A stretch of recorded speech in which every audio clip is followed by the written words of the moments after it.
Hi, gorgeous. Welcome back to my channel. I'm Keely, and we're going to watch a true crime-ish video today. So, at the risk of embarrassing myself, when I was growing up, actually still to this day, I wanted to be a voice actor so bad. I still want to be a voice actor. I can do any voice. I'm not going to because I don't want to embarrass myself on my channel, like more than I already have, but I can do like any voice. I literally can. So I thought this one would be interesting. What little sweetie? Eggie thinks it would be interesting too. So don't forget to like and subscribe.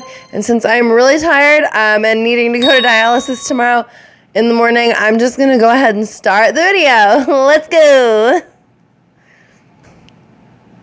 Actors getting in trouble with the law is seen as somewhat... He's a weirdo. But there's something a bit more peculiar about a voice actor getting locked up. Like when the voice actor behind Squidward gets a DUI... What? No, not Squidward. ...hitting the bottle from behind the wheel. Today we'll be looking at a handful of bizarre cases involving voice actors behind beloved cartoons, committing some rather unusual and at times... I heard about that. Crimes. Let's begin. The Yogi Bear. They're people. What? It's undeniable that Hanna-Barbera has created some of the most iconic cartoon characters in history, with one of the most prominent being the easygoing, happy-go-lucky I love bears. Yogi Bear. Careful, Yankee Doodle. A guy can get hurt with one of those things. Ain't it the truth? And the truth hurts. First introduced in the 1960s, Yogi was originally voiced by Daws Butler. Well, You're so cute. I like Reds a little bit. You're moving your lips. You should be able to take some kind of therapy for that and try to control it. Gee, you're embarrassing me. Yogi Bear and Huckleberry Hound are only two of dozens of animated cartoon characters whose lips move when Daws Butler talks. Unfortunately, Butler would pass away from a heart attack in 1988. R.I.P. Needing to be found. This is when Greg Burson, a then up-and-coming voice actor, came into play. While he started his career doing minor roles in commercials, he got his big break in the late 80s, when the new Yogi Bear show was created. It was meant to be a spiritual successor of the original series. Burson had even been directly trained by Butler himself before his death, serving as a near-perfect substitution for the guy's voice. It's sure cold in here, boo-boo. It's not that bad, Yogi. Maybe not for you, boo, but I can't take one more winter in this Close enough. cave. What I need is a nice, warm, snuggly bed. And the clout that came with being Yogi Bear would open up... Yeah, that looks like how he would sound. ...acting opportunities. Now that looks like the beginning of a beautiful friendship. But what I don't understand is why anybody but me would want 18 carats anyway. Oh, He literally. became a sort of default stand-in, leveraging his experience in cartoons into other voiceover work. He landed a role as Mr. DNA, you know, from the little animated DNA guy segment at the beginning of Jurassic Park. Oh, yeah. Going places. A DNA strand like me It's a good movie. is a blueprint for building a living thing. And sometimes animals that went extinct millions of years ago, like dinosaurs, left their blueprints behind. Sam Neill's so fine, At the though. time, it seemed that he would continue on this trajectory towards larger and larger roles. All of that would come to an abrupt end in 2004. In May of that year, police arrived at Burson's house after being alerted to Uh-oh. Oh, my God. kidnapping. According to the news, Held woman hostage. female roommates came out of the house and claimed that Burson was holding another woman hostage. This was concerning because Burson was also armed. This initial call escalated to a almost 6-hour standoff with authorities, getting so bad that a SWAT team was deployed. Literally, I hate shifts like He that. was arrested on the spot. He was reportedly under the influence of alcohol. It goes Boozy without saying that boo-boo. this incident completely ruined the voice actor's career. Oh, that sucks for him. It would scare away any would-be employer that was in search of a voice actor. I like his background. According to Wikipedia, the last role that he ever did was a security guard in a Looney Tunes short titled My Generation Gap. Nobody gets Bummer. in without a ticket. And this is really all there is after that instance, so It's like my theater career. Long dead. Situation caused him to lose his career. Him losing his voice acting career only exacerbated. I mean, I can see why. the next 4 years. years, he would continue drinking as he became more Uh-oh. depressed, eventually passing away at the That's age sad. of 59 from what's been described as complications from diabetes and arterial sclerosis. Mark Evanier, known for his work on the cartoon Garfield and Friends, was a colleague of Burson and commented this on his blog regarding his friend's death. Quote, "If I ever had the idea that drinking was something a person could just stop doing by choice, it was well rebutted by..." It's a disease for sure. It was a vicious, self-perpetuating cycle. He lost work because he drank, and that depressed him, so Sad. he drank more. Oh, Most people have no clue at this point my what God. the best way to make money with I don't care. Like, I literally don't care about your drop story of a shipping. man who was destroyed by his addictive vices. A stark contrast to the Yeah. many colorful characters that he portrayed. While Greg's passing from alcohol-related complications is... Can I just say, it's so nice to watch a real person on here and not have some AI voiceover with like a bunch of content farming. I appreciate this creator. I'll link him in the comments so you guys, or in the description so you guys can go check out his It does channel. bring me some solace to know that his voice work as Yogi the Bear will live on forever and provide entertainment and happiness for many young people to come. I'm guessing it's an If you guys ad. are anything like me, you gotta have a YouTube video to watch while you're eating, and 520 order of chef-made meals and character is obviously the sponge himself. Squidward has also served as I love one of the Squidward. series' main staples. His often sour mood and depressing outlook. I get resonated Squidward with the older I many get. those who tuned I into the understand. show. And of course, Roger Bumpus, the voice actor behind this character, was critical in not only Squidward's popularity but the show's success as well. SpongeBob is my favorite friend ever. Not! So come on down to the Krusty Krab. I don't know why, just come on down, because I need the money, or he needs the money, or he needs to pay me the money. Anyway, have a wonderful day. In addition to his work on SpongeBob, Bumpus has also been quite prolific in the film industry, both in live action and with voiceover roles. While he's managed to maintain a relatively clean reputation for the majority of his career, this would change. What'd you do, after Squidward? authorities. In January of 2016, Burbank, California police were called after Not in Burbank. vehicle sitting in the middle of the road, and when they arrived, they found the voice Squidward! on the side of it. When confronted, Bumpus allegedly showed numerous signs of being under the influence of alcohol. According to the LA Times, he failed the sobriety test, but also blew twice above the legal limit on the breathalyzer. He also You can get an Uber nowadays. and was clearly unfit to drive. This led to the obvious conclusion that Roger had been driving. There's drunk no when he was excuse to arrested drink soon and after. drive. The Huffington Post stated that he was released on a $15,000 bail the next morning, with a media frenzy ensuing soon after. This seemed like a relatively open and shut case, with most expecting Bumpus to accept his losses and continue with his legal proceedings behind the scenes. He soon spoke out, however, claiming that he was being misrepresented. In a statement given to TMZ, the voice actor claimed that he was fully compliant and that details of the story going around were not completely accurate. He maintained that he had been pulled Sir. over after being followed for some time, and that he had fully owned up to the fact that he was driving drunk when questioned. It Well, can be then assumed you he drove drunk. It doesn't matter. The The initial story told by police made him seem much the more it's competent. pedantics. At the time, many following this story Semantics, wondered if he was going semantics, to get not let go from pedantic. Nickelodeon, considering It's how semantics. careful the company was about maintaining a family-friendly image. I mean, you're dealing with SpongeBob here, one of their most valuable proproperties. Yeah, I never While heard about speculation was this. rampant, this ended up not being the case. It seemed that the infraction hadn't been Uh-oh. major enough for the vast Well, I guess majority that's of good. people to give a shit about this.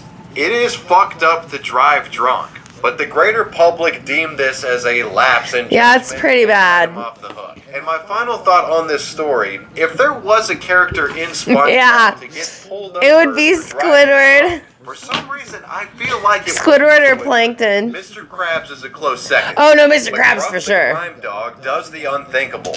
In Oh, the realm no. of PSA and public safety advertisements, you would be hard pressed to find a cartoon mascot more iconic than McGruff the Crime Dog. Right up there with PSA superstars like Smokey the Bear, McGruff is an American pop culture legend. Gen Xers and millennials watching will most certainly remember this trench coat wearing cartoon detective Hound Dog, and him urging young people to be safe and help take a bite out of crime. It's my job to teach you to protect yourselves.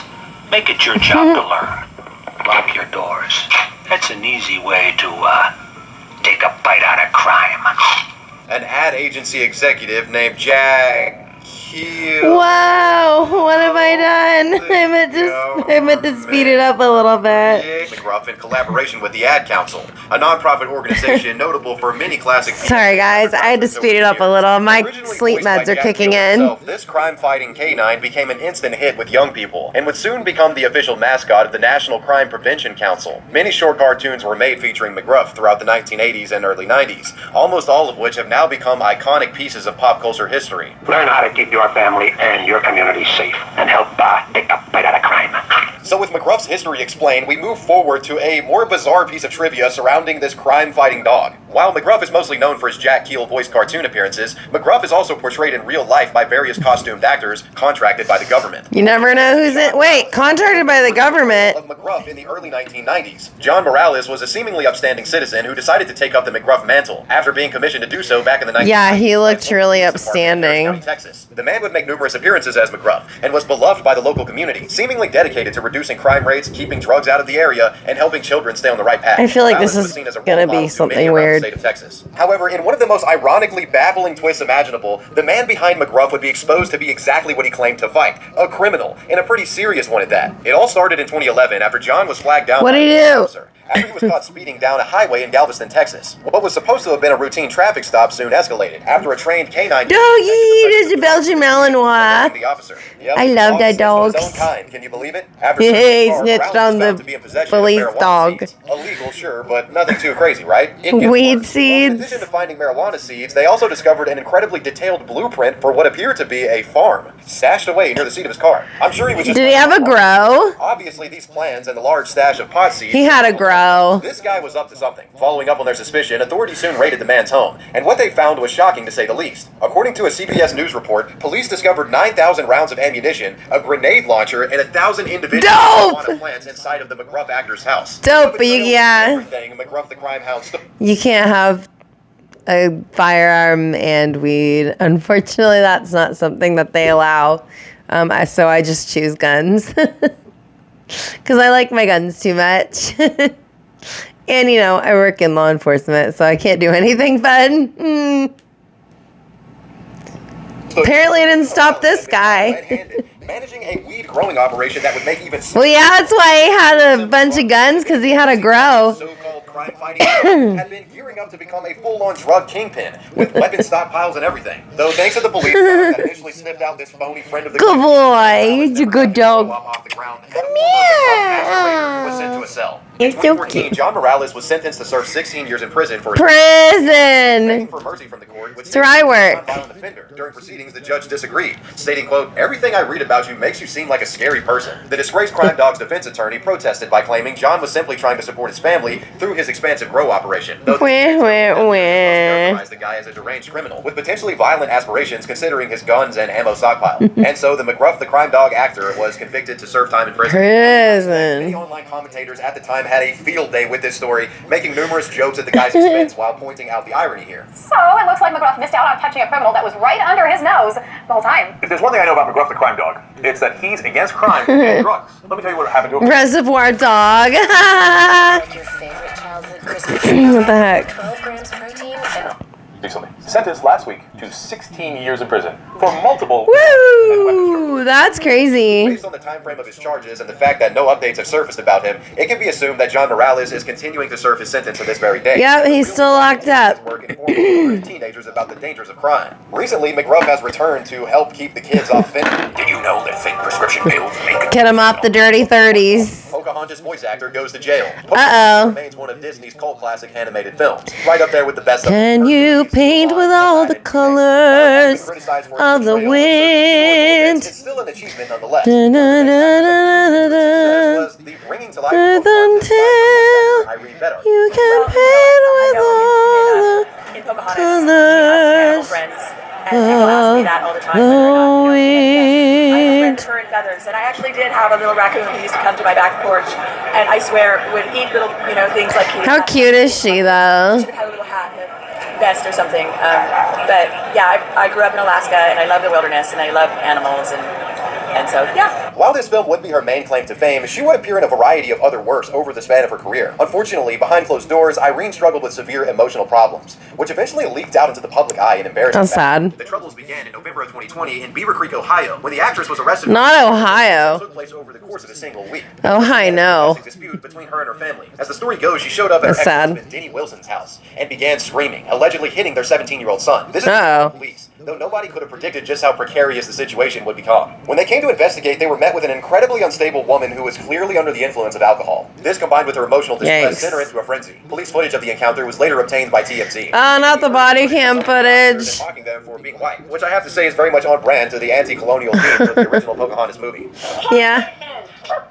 I will just tell you, you're both white men. Eventually, after it was clear that she was being detained, she started having a mental breakdown, screaming at the top of her lungs over and over again and getting louder and louder. Quit!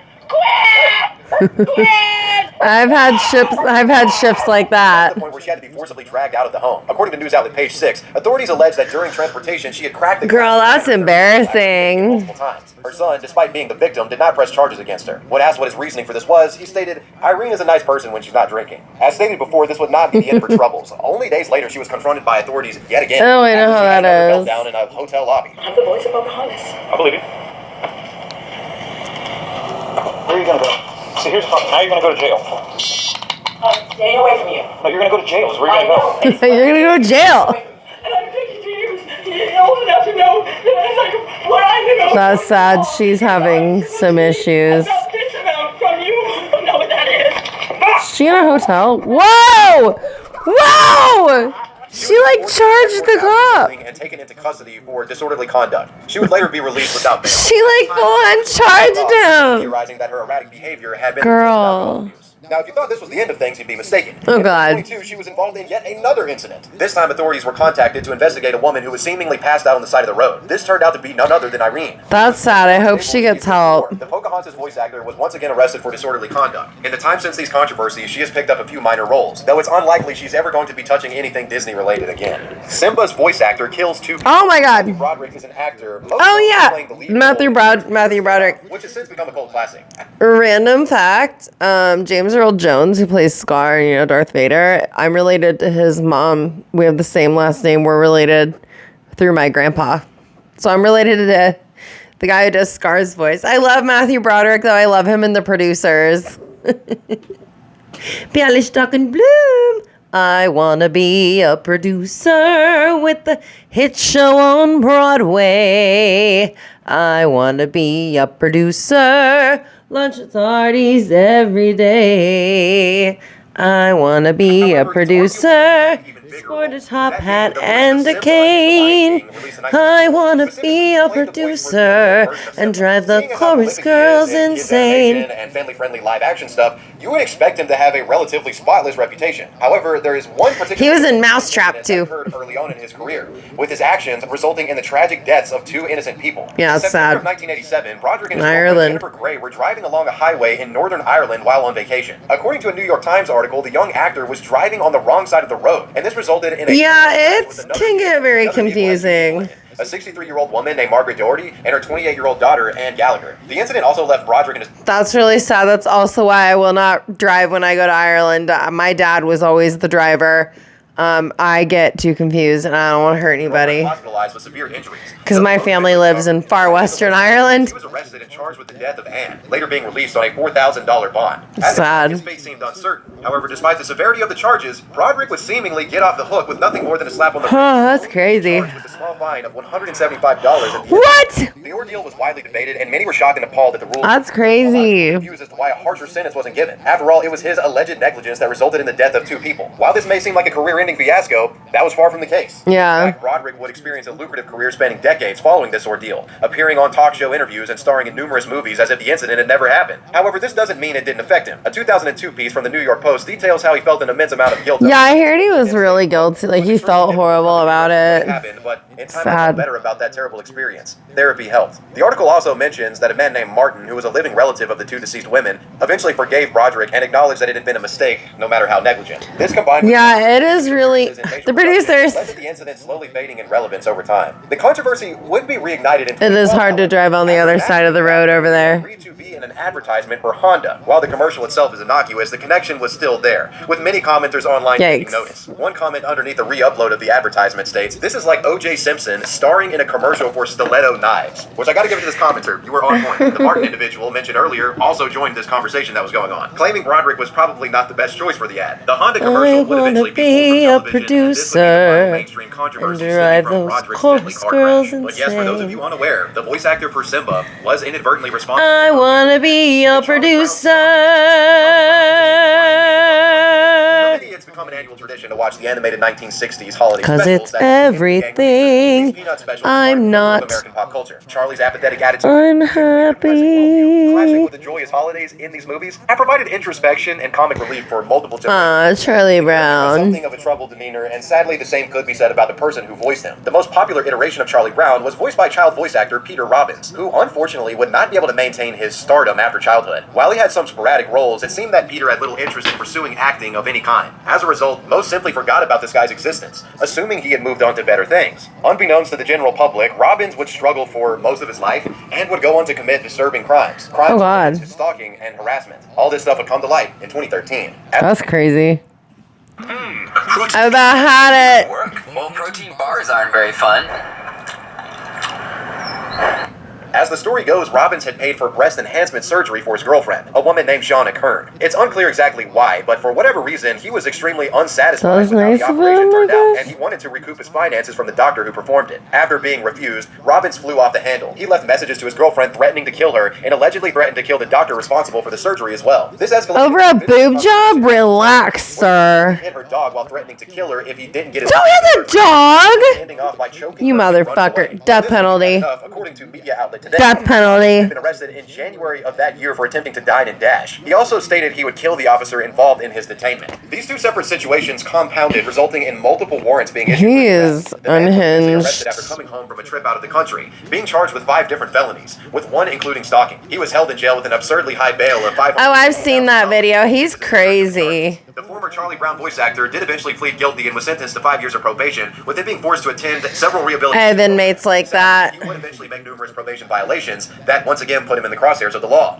They're very unpredictable. Robbins repeatedly drank alcohol despite being prohibited from doing so, intentionally cut off his GPS tracker, and would skip mandated classes. He's one of those people. In February of 2015. During a hearing that took place in June of that same year, Peter completely lost it, claiming he wanted to fire his lawyer and saying that he was now pleading not guilty to all of his previous charges. During one of his outbursts, he stated the following, quote, "You just stick me in jail for 124 days. Do you have a conscience? Do you know I have not committed any crime? You revoke my..." He seems like a sovereign citizen. Just to believe I would kill her. I wouldn't kill her. I've never had any violent behavior. This obviously fell on deaf ears, with a lot of people perceiving Robbins to be a genuine threat to society. Somehow, the story was even crazier later in the year. In September, it was revealed that he was still causing trouble even from within his jail cell. That's not surprising. To assassinate the county sheriff. This, of course, resulted in even more felonies being piled onto his already hard public record. Because we look at all their mail, dumbass. Attorney Brenda Daly was unimpressed with his actions, stating, quote, "He has solicited and attempted to solicit many members through letters." Oh, I bet he's a fucking nightmare to deal with in his cell house. Oh, I bet he's such a pain in the ass. I want to fucking file a grievance, motherfucker. I want to I want to talk to the warden. Further proving just how mentally unstable he was. Eventually, he was officially... I want to talk to the warden. Being released from prison. I want to talk to the captain right now. I can see it. Experiences. In one story, he recalled that the guards would often knock on the cells, making it difficult for inmates to sleep. He claimed that now that he was through with the no, that's not what happened. Even getting a Charlie Brown themed tattoo on his arm, and stating, quote, "It's a symbol to me of refurbishing my life. Sir, I don't have any animosity towards anybody. I want to write a book about my experiences. in jail and prison, and what I have to look forward to. Confession. Just take a little accountability. Unfortunately, this positive energy wouldn't last. Ah, I knew It it. was discovered that Robbins had tragically taken his own life. Oh, that's sad. In a statement to USA Today, his agent Dylan Novak commented on Robbins' death, stating, "He was a great friend and the most generous celebrity I've I'm met. just He hated saying, money more than some anyone else at people the shows he just- attended, but instead gave away so much free merchandise because No, wanted they don't to help walk away themselves. with that. And well, you made it to the end. Let me know what you guys thought about this video down below in the comments Did section. it. Let me know who or what you want me to talk about next. I want to give a major shout out to my patron. I liked that video. Sorry, I had to speed it up. My sleeping meds started kicking in. I actually need to go to bed. So thanks for watching that video with me. And leave in the comments what you'd like me to watch next. And I will see you in the next one. Also, check out my Patreon. I'll leave the link in my description. Okay, I love you. Bye.